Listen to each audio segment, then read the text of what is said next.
Gaza का काल साल 2024।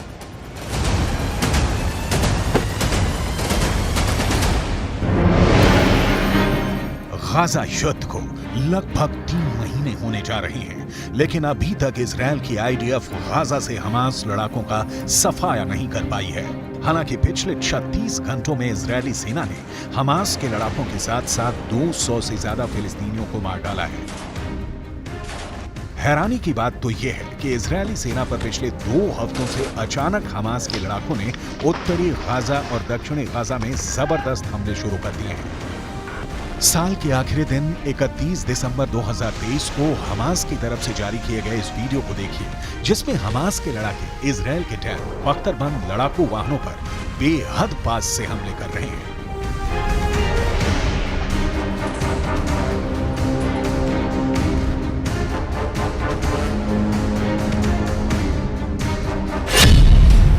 हेलमेट पहन रहे हैं टैंकों का कब्रिस्तान गाजा। हमास का टैंकों पर हमला। 31 दिसंबर 2023 को हमास की तरफ से जारी इस वीडियो को देखिए, जिसमें हमास लड़ाके बेहद करीब से इजरायली टैंक के ऊपरी हिस्से पर सीधा हमला कर रहे हैं। हमास का दावा है कि यह हमला इजरायली टैंकों पर दक्षिणी गाजा के खान यूनुस में किया गया है। हमास का दावा है कि यह हमला 30 दिसंबर 2023 को इजरायली टैंकों पर हुआ है।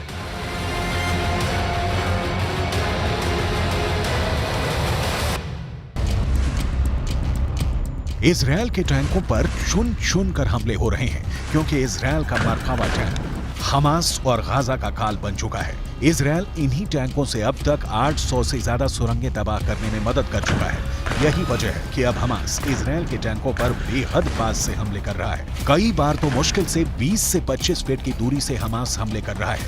हमास के रॉकेट इजरायली टैंकों के हैच वाले यानी ऊपरी हिस्से पर सीधा हमला कर रहे हैं, जिसकी वजह से टैंक बर्बाद हो रहे हैं।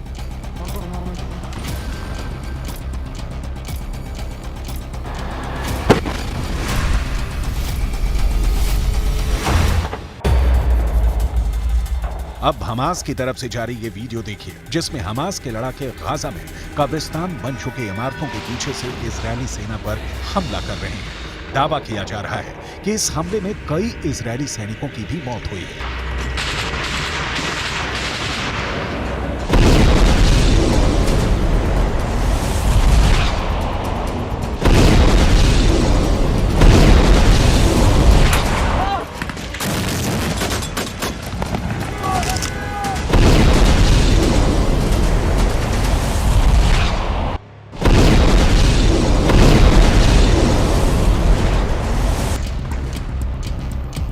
इसी तरह से हमास ने 28 दिसंबर 2023 को इजरायली सेना पर मध्य गाजा में ब्यूरिस शरणार्थी शिविर इलाके में इजरायली सेना पर हमला किया है। टैंक और पैदल सेना पर हमास इसी तरह से हमला कर रहा है। दावा किया जा रहा है कि इस इलाके में अभी भी इतनी ज्यादा सुरंगें बची हैं, जहां से अचानक हमास के लड़ाके हमले कर रहे हैं।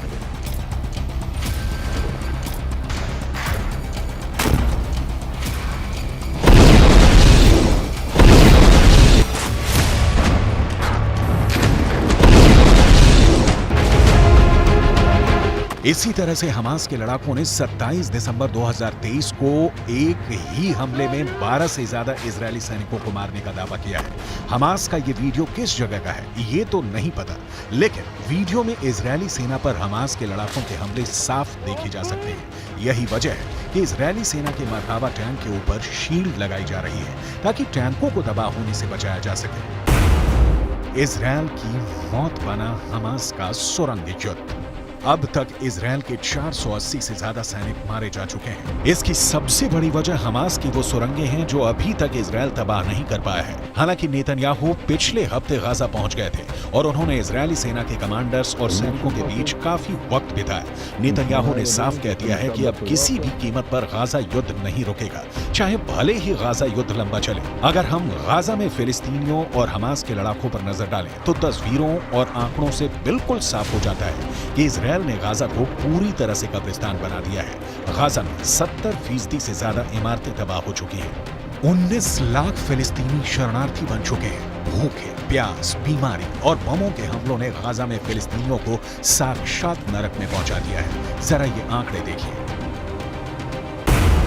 7 अक्टूबर से अब तक गाजा में इजरायली सेना ने 22,000 से ज्यादा हमले किए हैं, जिसकी वजह से गाजा की 70% इमारतें खंडहर हो चुकी हैं।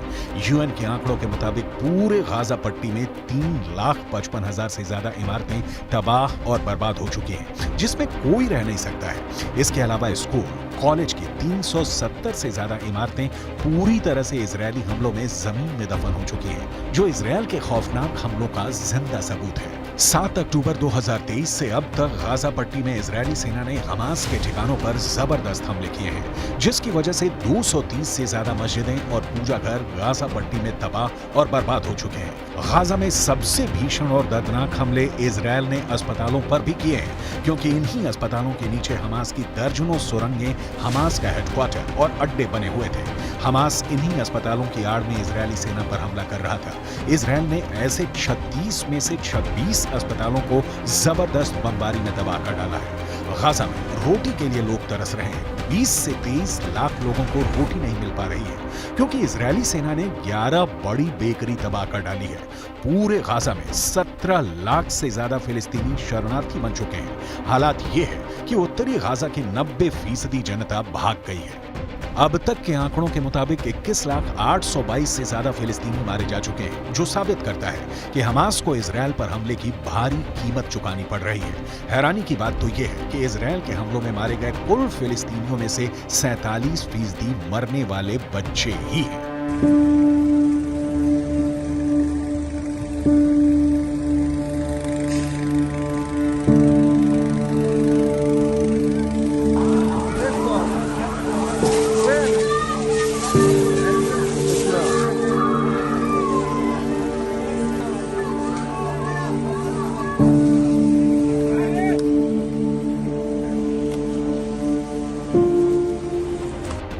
इन्हीं हालातों को देखकर हमास, हिजबुल्लाह और ईरान अब इजरायल से आर पार की जंग का ऐलान कर चुके हैं। लेकिन नेतन्याहू ने साफ चेतावनी दे दी है कि कोई जिंदा नहीं बचेगा।